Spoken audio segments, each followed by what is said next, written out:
Today's episode of the podcast is brought to you by CoachMe Plus. CoachMe Plus is the leader in athlete management software and a product that we've been lucky enough to implement here for over 2 years now. The product in and of itself is exactly what you need it to be, guys, with options ranging from being a workout provider, as in sending the workout directly to the student athletes' phones, to being a place where you can communicate with them and bring together multiple streams of data to be its own dashboard for you, your coaching staff, or the athletes.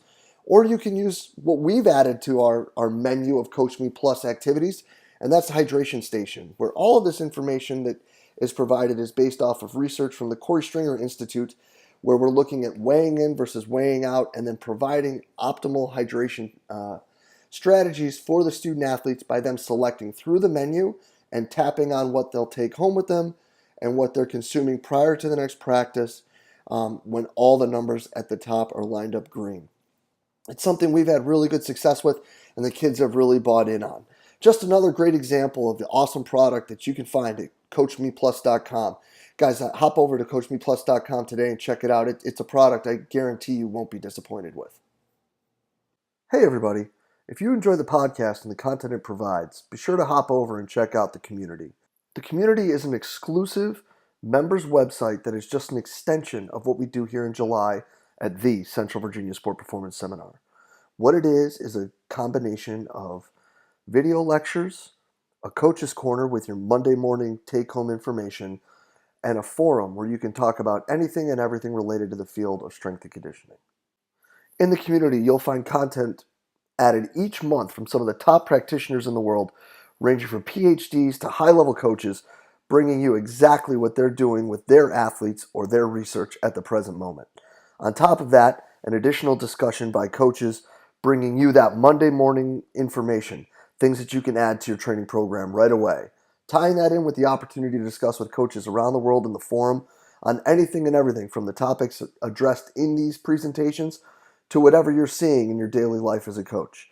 If this sounds like the right thing for you and your staff, go ahead and hop over to cvasps.com/community and try it out for 48 hours for just $1.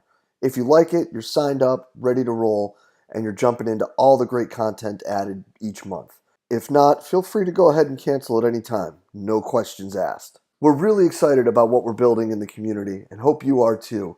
Go ahead and hop over to cvasps.com/community and check it out today. Hello and welcome to the podcast. Today, guys, we are joined with Ealing Trailfinders Sam Portland to discuss the research he's doing right now on the impact of playing surface on fatigue in rugby players. Guys, we're going to get right into it. Sam's going to break down what he's looking at and why he's looking at it. He then gets into, what measurements he's looking at with the jumps and why jump height isn't necessarily a gold standard when we're looking at residual fatigue. We then shift gears and start talking about training and programming. He breaks down how, less really is more, and even gives a really in-depth example of a 14-day rollover that he used with some really good success with one of his athletes out there in Ealing. And we finish off discussing some training methods that he's had really good success with, and some different progressions he's implemented when it comes to improving game speed with his athletes. This is really an awesome talk, guys. I hope you enjoyed it as much as I did. Let's get right to it. Sam, it's been a long time coming, homie. Glad we can finally get this down. Yeah, thanks for having me on, Jay, mate. I really appreciate it. Yeah, man. So listen, let's just real quick, let's give an intro. Who are you? What you doing? For the person or two that doesn't follow you and everything you're doing right now. Yeah, so my name is Sam Portland. I'm a strength and conditioning coach working in professional rugby and doing some track consultancy in the UK. About 6'3", ginger hair, devilishly handsome. Enjoy having a good time whilst I'm coaching. I think fun is possibly one of the most important facets, like that we were just talking about. Doing my MSc at the moment, doing my final research project on acute neuromuscular fatigue on artificial versus grass surfaces. Love all things speed, love movement, and love the banter. Let's put it that way. Yeah, man, 100%. And excited for this because we're going to get right into what you're doing with that. So let's talk about what you're looking at, how you're looking at it, and where you see it going. Okay, so yeah, the research it's come at like a really nice time. Like, I'm doing my MSc part time. It's taken me like 6 years to do it because I've been coaching full time alongside it. And anyone that knows coaching knows that MSCs don't make you a better coach. You've got to be on the ground, you've got to be doing it, but it's nice to have that knowledge and an opportunity to do a project of what I'm doing at the moment. So my club that I work with full time in artificial surf, so which is quite rare in the UK. I think there's only a few teams that do it. Saracens were one of the first to have it, but they only play on it. They train on grass, but we train full time on it. So what I've started to look into is like realistically is we don't really know how that affects the player and how that affects their accumulative fatigue and immediate fatigue. We get a lot of injuries out of it, especially around the pubic region and Achilles. So a lot of the research has only looked at the injuries in the artificial surface, and it's still such an unknown quantity. So what we're going for is using the counter movement jump to assess acute neuromuscular fatigue when contrasting match performance on grass and artificial. So when we play at home versus when we play away, and we look to see what effects are actually happening, and we're using a guy called Rob Gathicole out of Australia is basically pushed us in the right direction. Like, he looked at alternative counter movement jump analysis to quantify acute neuromuscular fatigue, and so we've spun off the back of his research to use his variables that he's looked at, which are, I've got the paper in front of me, force at zero velocity, area under the force velocity trace, eccentric duration, concentric duration, total duration, and mean eccentric and concentric power over time. So with that, we're getting into a lot of detail and basically sort of dispelling jump height as any sort of important metric. For me, like at Ealing, I've got my own Pascos. I've had them for a couple of years. So last year, my first year, we went straight in. We were counter movement jumping guys on the plates, looking at asymmetries, which some of it is staggering what some of these guys can produce. And so we've got a little bit of data looking at some of those variables already. But now I'm actually really excited just to see, what this is actually going to tell us. I think that's fascinating stuff, and I love all that. And we've talked about how we're starting to look at stuff on the force plates with our athletes over here too. I think one thing that'll help people understand a little better is, so you said that the vertical jump, this is kind of dispelling that it being a reasonable measurement of readiness. Let's talk about, you said you were measuring 4 things, or looking at 4 numbers. Let's talk about those and what they are.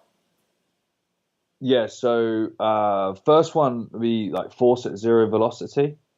So which is the force extended at the end of the counter movement jump, where the jump transition from eccentric to concentric movement happens, basically. So it's really that amortization stage. So yeah, it's that amortization stage, and I guess as well, like what these variables are telling you is how you get into the end product.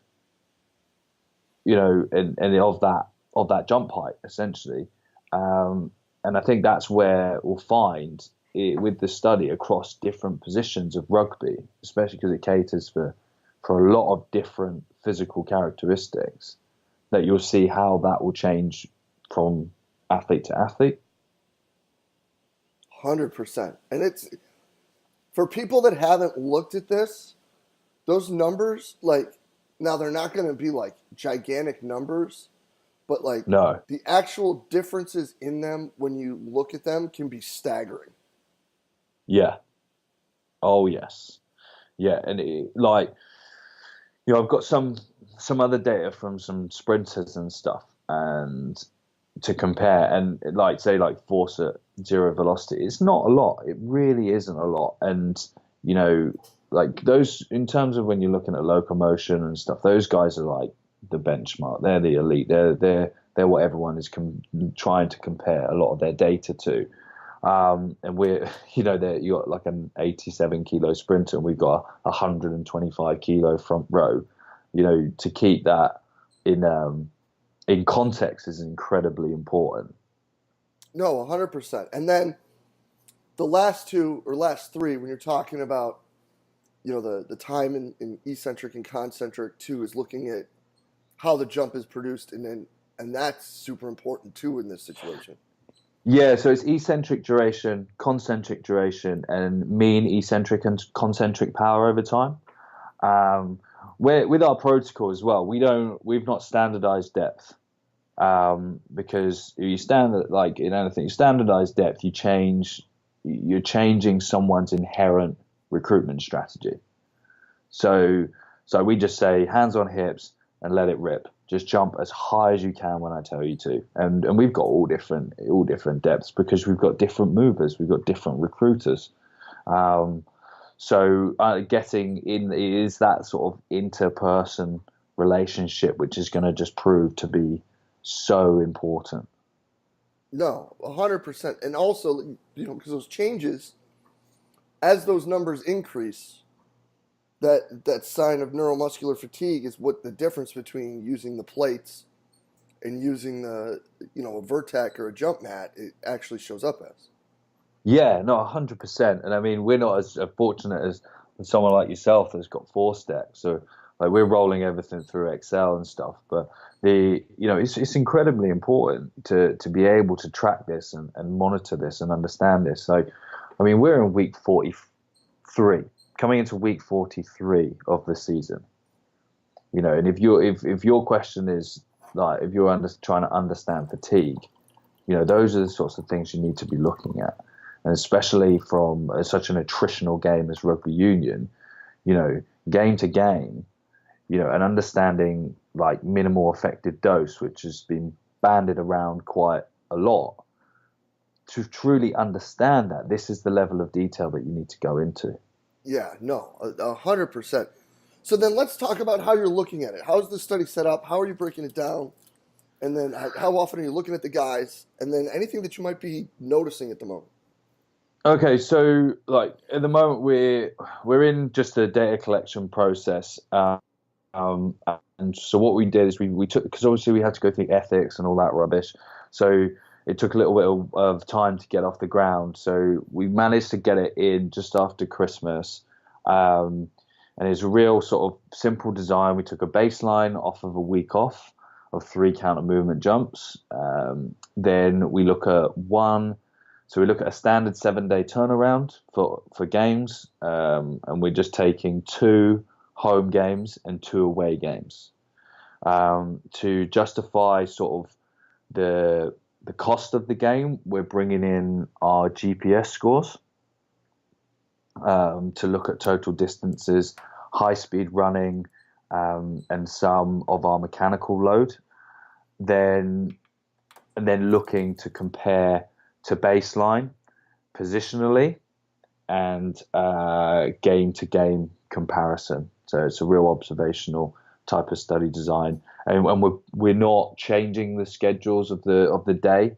Like a main aim for me in this project, when I was speaking to my supervisor, was the fact that I'm not changing the way that our rugby schedule works. Like my boss is going to tell me to go get fucked if I'm going to ask him, can I do like 3 or 4 counter movement jumps at the beginning of the day? So there's no point.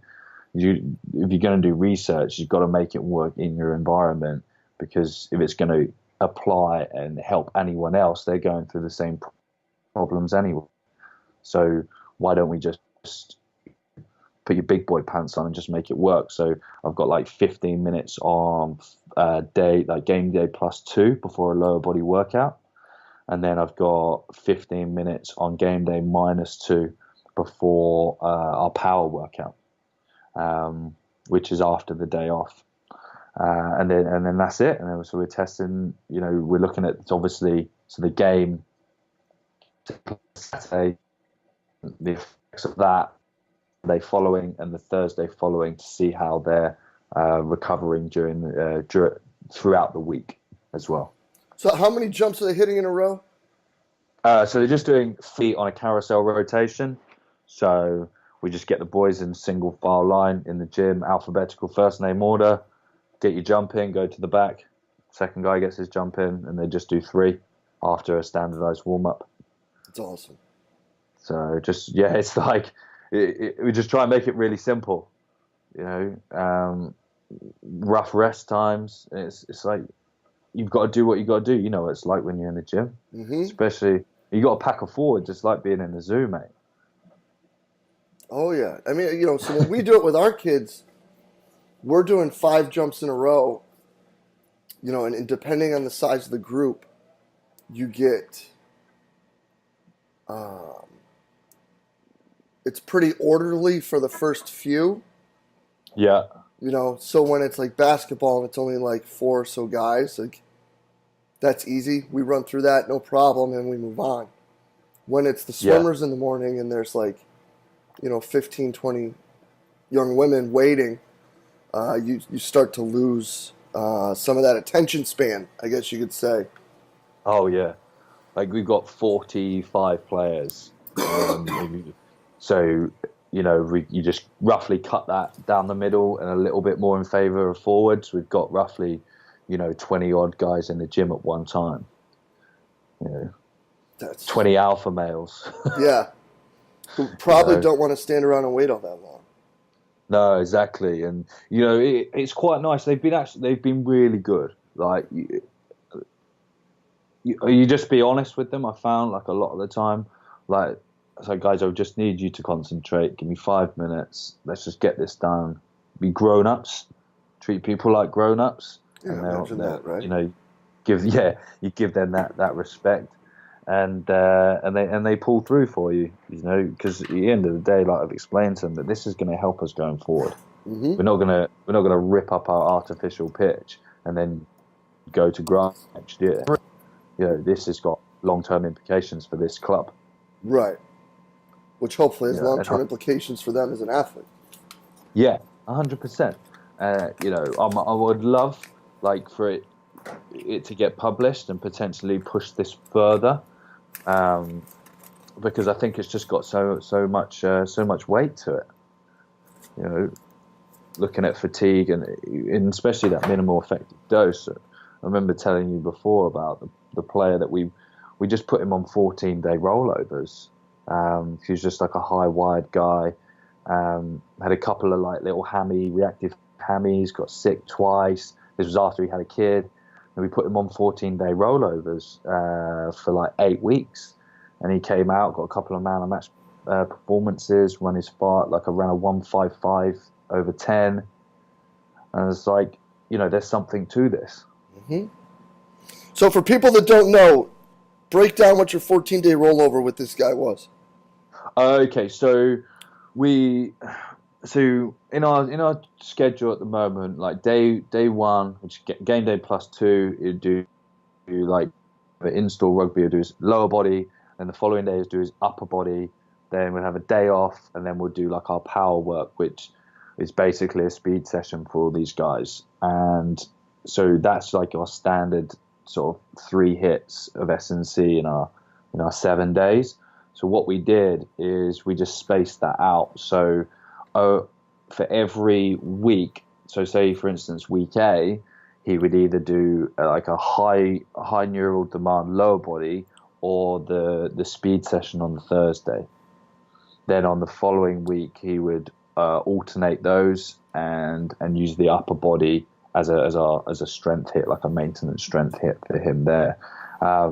When we were doing, say for instance, if he went for his high day, like his high neural load with his sprinting on the Thursday, on the Monday we just did a lot of hip capacity work, did some calf capacity. His workouts were about 25 minutes. Did a lot of single leg work. We incorporated all the sling systems, which I think is really missed a lot in training with people. So we just looked to like tighten him up on those days, 20 minutes in and out, and then we just carried on that 14-day block for 4 blocks of 14 days, and he just came out like flying. It was really really exciting to see. I sort of stole it from like a track and field model. He played in between, but all I tried to do was take away as much stress or control as much neurological stress as I could from my role as an S&C coach. And just those small adjustments seem to have real big implications for him.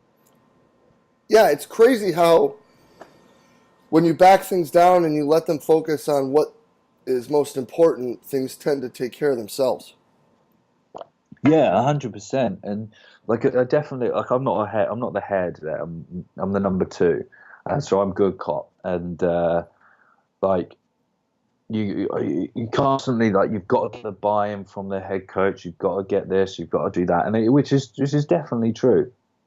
But also, from that's kind of like a pointing out view. If you want to get you're blaming other people for why the performance is not happening for your players. When you look in and go, well, let's just remove some bits and pieces. Let's take my ego out of the way, and like you said, just try to give them what you think is the minimum of what they need. And in this case, I was proved right. Mm-hmm. And it seems that it helped the kid a ton. Yeah, like he's 29, nearly 30. So he ran his fastest 10-meter sprint that he had run for like 5 seasons. So like that just blew my mind. Like I didn't even know that until he told me. But then I've also been proved wrong in what I thought was right for someone was completely wrong. Like another guy had a double ACL on the one knee. He had some ITB shavings done, and it was all a bit of a mess, and it was reactive. And he had 3 weeks off, came back, max velocity, 10-meter PB, and I'd been training him completely wrong the way forward. So, you can't win them all. No, you can't. So when we're looking at all that, with how far this kid came and everything that you saw, and even the pluses and minuses, so the good things that we do as coaches and the mistakes that we make, when we look at all that from afar, I know that it's not the right way to look at research because technically we're not supposed to be able to do this, but how do you see a physiological evaluation like this? Because really that's what this jump monitoring is, right? Is we're monitoring the CNS. How do you see that helping track or monitor or put in place these longer turnarounds for athletes? Because what I see in our setting, what I could see is, especially with younger people now, if we can show them why we're handling them differently, this generation, I feel, is more in tune with doing things differently. Meaning, your jumps are different than my jumps, so Sam needs to do X and Jay needs to do Y, and this is why. Yeah. Even if, I've got to do a shit ton more work, and I'm going to be pissed that, I've got to do a small enough squat cycle today, and you're going to go out and, walk the dog or whatever. I'm not going to be happy about that, but at least I'm going to be like, well, okay, I guess that's why. Where do you see this driving that more? Where do you see things like this not just assisting in those decisions, but helping drive and proves the wrong word, but I think that you know what I mean by that. Like prove you right with how you're doing for the guys. Yeah, so I think what I guess what you're looking at there is like how we're justifying, and is it like the question is my guy going to be ready to go for Saturday? And like with this sort of work, you're not going to be able to boil it down to one number. It's always going to be a combination of a few things mixed with a bit of common sense. And I think like if you have that, like if you generally have that open and honest relationship with the player, and that you can explain to him like and show him like this is how you produce force, this is how we get you better, and this is the numbers, and this is the improvement. And then I think you're going to be fine. I think the big stumbling block that you're going to get is when we try and push this out into the on-field demands and shaping the on-field training. And that's all, head coach, head S&C relationship. But are you saying that if you've got, as coaches, as the coaches are going to be progressing, they're coming through the era of the development of strength and conditioning, the new head coaches coming through would have had strength and conditioning in abundance and be a bit more receptive to it. So therefore, if you say, that we need X amount of high speed reps for this guy today, this guy needs a little bit more volume, how can we manipulate our training to do this? Then, the crux of it is we just got to go out and do our job. 100%. I think that, like, it drives me mad, because sometimes you're always looking for something else that's causing us this problem, that's causing us that problem. We're not doing this, we're not doing that. Where it's like, how do we change the way that we do our things to make it better for our players? Can we do? I know that one of my guys in 7 seconds at 40% on bench press got 15 reps out, and I've got one guy that struggles to get 7. That's clear data to tell me that these two guys need to be trained in different ways. 100%. And you can't ignore that. Any coach with a bit of common sense, you put someone under a bar at 80%, which is relative. The guy that moves it faster than the other guy is the guy that's more dominant for speed. Yes. It's right there in front of you. And then you just use the research like this to understand, well, when should they be doing it? When's the right time? When can we make them tired? Or when do we just need to tickle their balls a little bit and push them in the right direction? Yes. So let's keep running down that way, because I know that another thing that you're really big on is the speed development and that sort of thing, which ties hand in hand exactly in with looking at these outputs when it comes to force plate work. So let's talk about some things that you're doing with that, because you do some really cool stuff with your guys when it comes to not just developing like what people in America would mistakenly call like track speed, but like actual like game speed type things. Let's talk about what you're doing with your gents out there with that a bit. Yeah, okay. Well, I think, some guy messaged me about this on the internet today.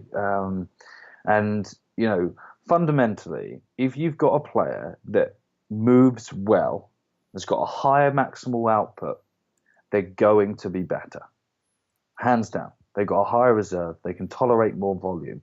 The operational cost of the game is less. So therefore, it gives them more thinking time and space to be able to make the right technical and tactical decisions, which are the ones that ultimately win games. So what we do with the guys at Ealing is we constantly hit mechanics. We sneak players in wherever we can through our drills, through our basic drills. And we're constantly doing it, and we're constantly drawing attention to those things. And you ask any athlete what's the one thing they want to do, and they'll say get faster, because like you put the gates out, because we're governed by time. Like rugby's an 80-minute game, so if you can do things quicker in the sets, you're going to be better. You've probably got a higher chance of having a better outcome of a win-loss. So what we do with the guys, like we started off this year with the big thing for me, we had a high turnover of player, and I said to my boss, I want to be able to use my gates every week. I want to be able to monitor speed every week and the acceleration stuff in conjunction with our GPS. So we started speed gate inoculation process, because you get the gates out, everyone's tail goes up, they'll get hard-ons, and someone blows a hammy. So what we did is with our drills, we just put the speed gates on the sideline. Actually, the first step was I told them the next session the speed gates are going to be out. Put them on the sideline. Didn't use them. Next session we set them up. Didn't use them. Next session, we started playing a game called Closest to the Pin. So we taught them the right sort of upright acceleration postures. I'm loving Derek Hansen's Be the Hashtag at the moment. So they're the kind of shapes that we're looking for. But I said to the guys, I was like, I want you to do 10 meters in 2 seconds for me, please. And then closest to the pin wins. And what I'm doing there is putting constraints. We love that word. Putting constraints on the task. But what I'm actually getting them to do is execute the timing, patience, force application, and skill execution, like all in one rep. Because if you're going to do 10, if you like my guys now, we got some guys going under 1.6 for 10 meter sprints. So if I've got those guys having to go at 2 seconds, they're going to have to push, they're going to have to be patient, they're going to have to float, and they're going to have to feel it. So at the same time, we're giving them all those external factors to think about, but it brings them right back into that internal feeling and sensation of what should be right. And it goes wrong. Like guys will overcook it, they'll undercook it, and it gives us a good opportunity to then, which leads into the conversation of gear management. And like the guys that hit the line well are the guys that hit it at the right speed. So they're making line breaks. And my biggest thing with the guys is like, how fast do you need to be running when you're hitting the gain line or taking on a player? And the answer we always use is faster than he can turn, or faster than the defender can understand your movement. So that's for you to read and make that perceptual decision. So like we're tying in all these tactical elements to it whilst underpinning and pushing them down that internal path of gear management, pushing, floating, relaxation. And, you know, trying to like really summarize a whole big sort of minefield of elements. And that's how, and then we start short to long, and we build up through, and we use this drill in the summer that I called it running up and down hills, where there wasn't a hill in sight, but what they did is they went across the whole length of the pitch, working on heel recovery. So as you go, we talked to them, it's like as you go steeper up the hill, your heel recovery is going to have to be higher. So we go from heel recoveries for acceleration, then we've got like our transitional elements, and then our max V. So all they do is they start like it's the dribbles. It's an extension of the dribbles, which I was very fortunate to go out to the Altis when it was the World Athletics Centre, which when I learned about these. So they just recover, like they work on their heel recoveries going up the hill, and by the halfway line, they're probably going about 60% of speed. And then the challenge is then, because obviously it's a game, it's a team sport game, we've got to understand deceleration. So they've got to understand their heel recoveries as they come hill. The hill being the... So, you know, because if you're faced in a situation on the field like a back starter play, kind of like an NFL line of scrimmage, the guy's going to have to hit it hard, but then he may have to change direction. And if he can quote unquote run down the hill better, which basically means shift down his gears without getting behind the pedal, which what I call behind the pedal is when the hips become too far back in a deceleration posture, because if they're too far back, you lose your management of momentum to be able to get back on your gear to get out of the situation, such as change direction. So if they can't do that in those closed states, they're not going to be able to do it in the open, chaotic, fast environment. So we place a real big emphasis on that, and we challenge it in the gym as well. There's some videos on my Instagram of how we kind of do, like we've progressed our wall drills into first step drills, where they're banded from the foot and the waist, and they project themselves into a rack. It's like hamstring work, but a while back Vern Gambetta posted some stuff about it, and we use that. And in terms of, we chase alactic capacity with that in the gym as well. So we go like 6 seconds, how many hip projections can you get? So when they project all the way forward, the back, they rebound they like reverse their step, rebound back into the ground, and power out as quick as they can. So we're getting lots of sort of speed, strength, alactic capacity work in there as well. And then we do that from different conditions. So we've just gone on to starting sideways and nailing a good hip projection on a crossover mechanic. So the target that we use is we put a 20-kilo plate on the floor inside the rack, and they've got to plant that ball on the plate and project the hip over.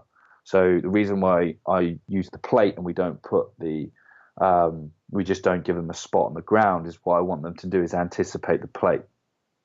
So when they get out into the open environment of just running, what they've been conditioned to is anticipating something that's about 3 inches, 4 inches higher than the ground, which gives them a good understanding of when they're moving a little bit faster. That's like a common sense idea of, I've got to anticipate the ground. I've got to find the plate. And when they hit the plate and they're driving hard, they hit the ground, the hip projects. And that's kind of where I'm at. And we use the Exogenies till we're blue in the face because they're easy. They're great. I love them. And the boys love it too. My props, my 125 kilo props. We do A skips, we do B skips, we do resisted skips, we do lateral shuffles. I've got 125 kilo guys moving on to sprinter bounds now, which is something that like I just love. They love and I love, and the environment when we're out there is just it's amazing. It's amazing. So I feel real at home there. All of that awesome stuff, and it's freaking obviously doing the job and working great with the guys, and the buy-in and the excitement is always awesome to see. But let's talk about where people can actually watch what's going on, see more of what you're doing, because you put a lot of great stuff on the gram. So where can people follow more and keep up with what Sam Portland's doing? Okay, yeah. So I mean, my Instagram is Sportland Fit, and on YouTube, Sportland Training and Fitness. I think my mom gave me one of the best names ever because it lends itself lovely to social media handles. And yeah, so if you type in Sportland strength and conditioning into Google, it'll take you to my website. But yeah, a lot of stuff goes straight onto Instagram. Awesome. Yes. We're going to link both of those below. Make sure that you subscribe and that you're following Sam, because he does put out some really awesome stuff, and he's helping drive us all forward. Sam, buddy, it's about time we got this down, man, because this is killer stuff. I can't thank you enough for spending the time with us, bro. No, thank you very much, Jay. I mean, it's a real privilege to be on your podcast, and I love what you're doing out there. You know that, and I'm hopeful that I can get out this July to see the guys in action and the first Englishman as well on stage there. Yeah, man. It's I'm actually stoked because all you guys coming over, we're gonna have some fun, man. I'm really excited that you guys are gonna be able to make it. And again, man, thank you so much for the time. This is fantastic. I love it. People are gonna dig this, and it'll be up real soon, bro. All right, thanks, Jay. Appreciate it, man. Have a great day, bro. Yeah, you too. Take care, man. You too, bud. See ya. And a huge thank you to Ealing Trailfinders Sam Portland for sitting down with us today. Guys, open, honest, candid sharing. The guy doing the research, diving into the data, and trying to find how the surface is going to impact your athletes is breaking it down for us right there. I can't thank Sam enough for being so open, honest, and candid with us today, and was sharing all that he's doing with his guys out there at Ealing. This is sensational stuff, Sam. Can't thank you enough. Truly appreciate it. Guys, make sure that you're checking out his website, his YouTube channel, Instagram, and Twitter. All that is linked in the notes for the show. Make sure that you're staying up to date with all the great content he's putting out there. So follow him on Instagram, subscribe to the YouTube channel, and on Twitter, because he puts out a lot of great stuff, just sharing and trying to help all of us be better. So Sam, thank you for that as well. And as always, guys, if you enjoyed the talk, please share it through the social media outlet of your choice. Facebook, Twitter, Instagram, whatever it may be. If you know anybody that could take anything from this talk, email, DM, whatever it is, tag them on the post. Again, we're just trying to get the best information out there possible to all the great coaches out there. And as always, guys, thank you for everything that you do for us here at Central Virginia Sport Performance. We will be back next week with another awesome guest. We will see you then.